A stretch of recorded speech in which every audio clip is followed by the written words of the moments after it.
Masculinity, which I will always defend, and which I agree with. I think a lot of women like men to be masculine, and what has become known as toxic masculinity. And the reason I ask you is that you are engaged in that debate with men all the time.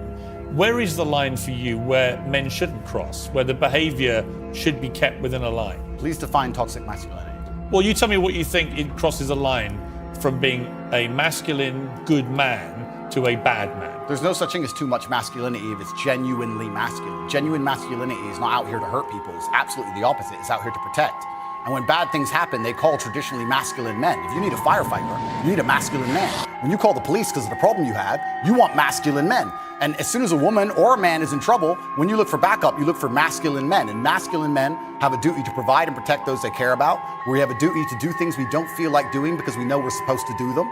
And that's why we stayed in the Titanic and died. Those were masculine men. Where did you get your views about this from? This is what I grew up with. It's the family I grew up around. And your father, your mother? Yeah, both? and the world I lived in. And I think a lot of the things I'm saying now about masculinity and how people should act in the world, how the world should function, were considered completely normal and accepted by everybody only 20 years ago. I think the world's just lost its mind. For me to stand up and say a man should protect a woman now gets to be called a misogynist and canceled. If I said that 10 years ago, everyone would say, duh. And what's funny is, everyone who argues against me and says men shouldn't protect women, especially all the feminists, if they were with their boyfriend and a man broke into their house, guess who they'd expect to go downstairs?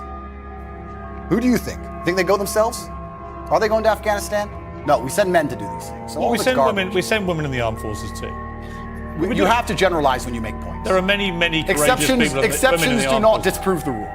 No, but you've got to concede there are many courageous women serving in the armed forces. Absolutely and utterly, completely correct. But by and large, traditionally, soldiers are men.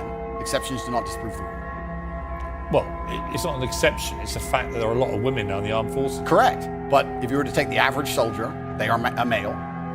If you're allowed to say who's a male and who isn't nowadays, I'm assuming their gender, I apologize. If you were to take the average soldier, they're a male, which means that exceptions are the female soldiers, which because there's a lower percent of them, a lower probability. Exceptions do not disprove the rules. Men do the fighting. Right now in Ukraine, men cannot leave. Women are allowed to leave because men have to fight in the front line and women are allowed to go to Dubai. That is how it is.